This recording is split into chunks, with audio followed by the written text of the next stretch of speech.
One of the guns was used for the murders in the Casualty forest. So now we can say with almost a certainty that the killer is the same one for both cases. Tomorrow will be a national day of mourning in the Czech Republic after 14 people were killed in the worst mass shooting in the country's history. The shooter, who killed himself at the scene, is also suspected of the murder of his father and a man and child in the Klanovici forest last week. Senior members of the police and security forces attended a press conference earlier today.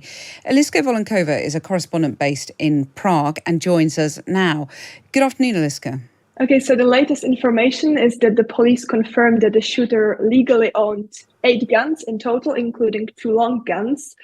As well, according to the super latest information, one of the guns was used for the murders in the Casualty forest. So now we can say with almost a certainty that the killer is the same one for both cases.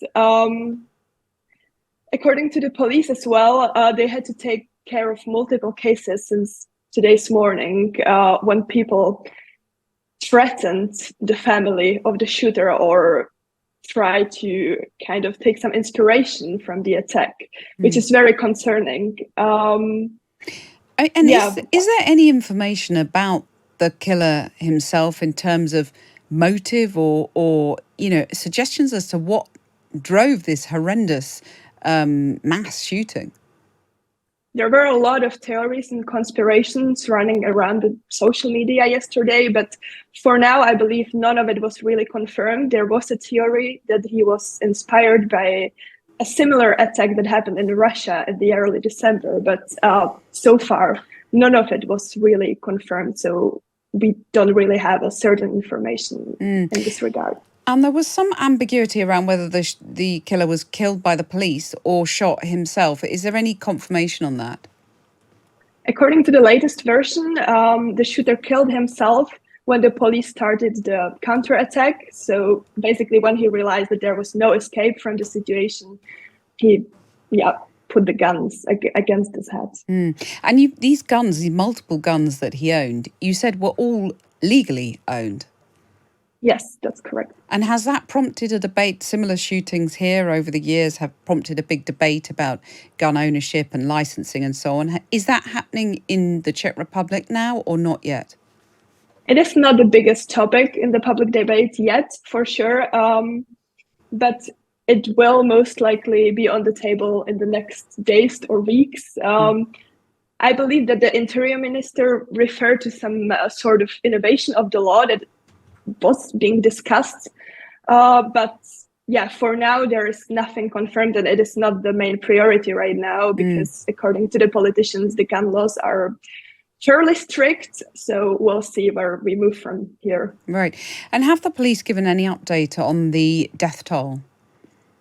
So there are 14 victims in total, plus the shooter, of course. The university also confirmed that one of the victims is a director of an institute of the University of an Institute of Musical Science. The rest should be students. And there's no sense that death toll will rise. They believe all the people who have died in this have been identified. All the people that died, unfortunately, are identified now by the police. We don't know all the names yet, but the police have it.